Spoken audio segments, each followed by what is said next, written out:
Magandang umaga! Ako nga pala si Ate Abby, ang isa sa mga magtuturo sa inyo ngayong umaga. Ang lakas ng ulan sa labas, no? Huwag kayong magpapaulan ha, at baka kayo ay magkasakit. Ngayon tayo muna ay kakanta sa panimula ng ating pag-aaral. Kantahin natin ang With Christ in my vessel, I can smile at the storm. With Christ in my vessel, I can smile at the storm. Smile at the storm. Smile at the storm. With Christ in my vessel, I can smile at the storm. Until He takes me home. Sailing, I'm sailing home.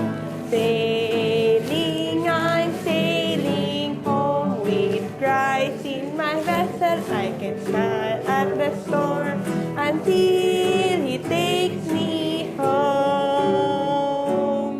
At yan, at bago tayo magpatuloy, tayo muna ay mananalangin. Tawagin natin si Kuya Christian para sa opening prayer. Hi kids! Good morning! Tayo po ay manalangin.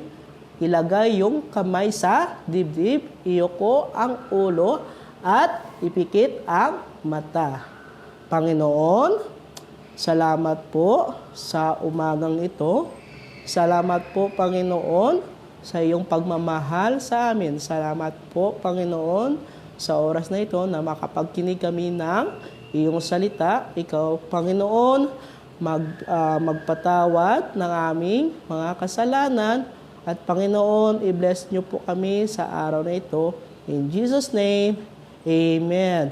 Alright, sino gusto ng story?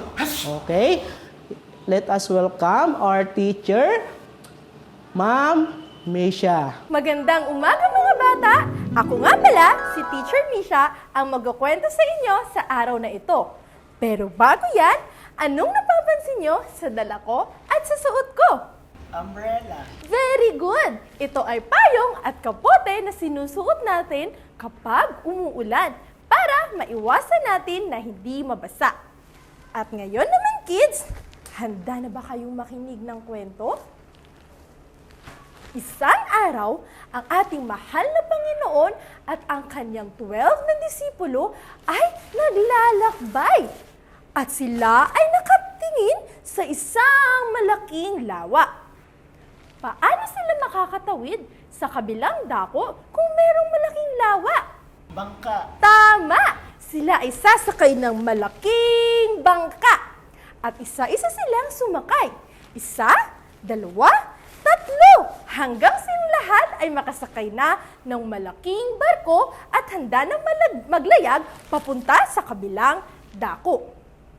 Ngunit, habang sila ay naglalayag, bigla na lang dumilim. At biglang kumulob, lumakas ang hangin, at bigla na lang bumuhos ang ulan. Bigla na lang bumuhos ang napakalakas na ulan, at biglang lumakas ang mga alon. At alam niyo ba kids, lahat ng disipulo ay natakot. Panginoon, tulungan niyo po kami. Ngunit alam niyo ba kids kung nasaan ang ating mahal na Panginoon?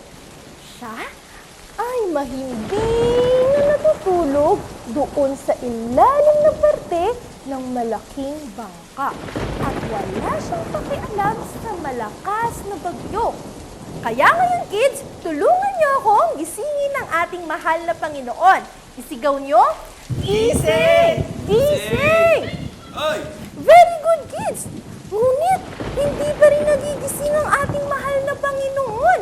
Kaya't, pumunta na ang isang disipulo at ginising ang ating mahal na Panginoon. Panginoon, gumising ka. Tulungan niyo po kami. At dahil sa lakas ng sigaw ng disipulo, ang Panginoon natin ay nagising na. Ngunit, alam niyo ba ang sabi ng ating mahal na Panginoon? Bakit kayo natatakot? Bakit ang liit ng inyong pananampalataya?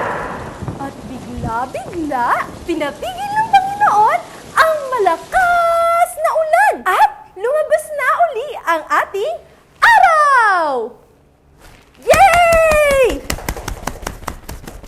Ganon ka makapangyarihan ang ating Panginoon at wala nang iba pang hihigit sa Kanya.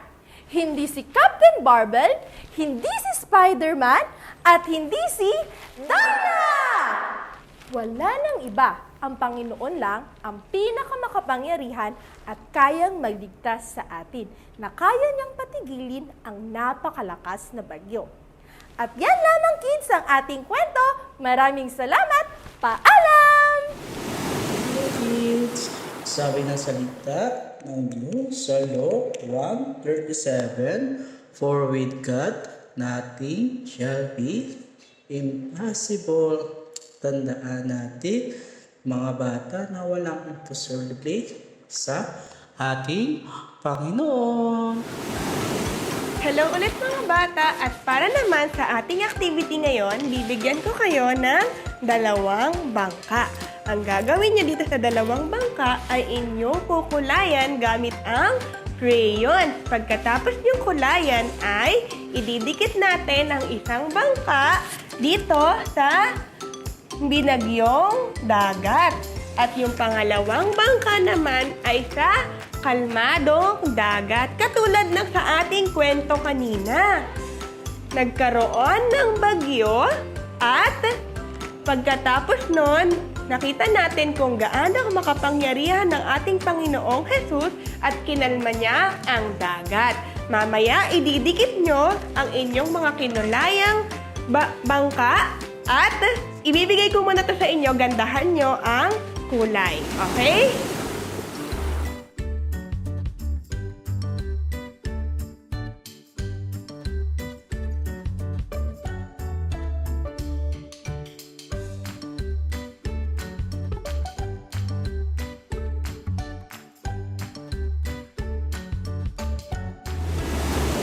Tapos na ba kayo magkulay? Yan, ang gaganda ng kulay. O sige, ididikit na natin ang mga ginawa nyo dito sa parte ng dagat na binagyo at ang isa naman ay sa kalmado. Wow, ang gaganda ng kulay. Yan, very good. Hi kids! Sino ang may natutunan? Ang ating natutunan sa umagang ito ay ang ating Panginoon ay makapangyarihan. Sa ating pagtatapos, tayo ulit ay manalangin, ilagay ang kamay sa dibdib, iyuko ang ulo at ipikit ang mata. Panginoon, salamat po sa umagang ito at salamat din po sa aming lesson na papakinggan. Salamat din po, Panginoon, sa iyong biyaya at pagmamahal sa amin. At salamat din, Panginoon, na naniniwala din kami na ikaw ay makapangyarihan. At Panginoon, sa aming munting-munting paghihiwalay, ikaw, Panginoon, gumabay at magprotektar sa amin. Ito po ang aming samot na langin. Sa pangalan ni Jesus, Amen. Paalam mga bata! Hanggang sa susunod nating pagkikita! See you next Sunday! Bye-bye!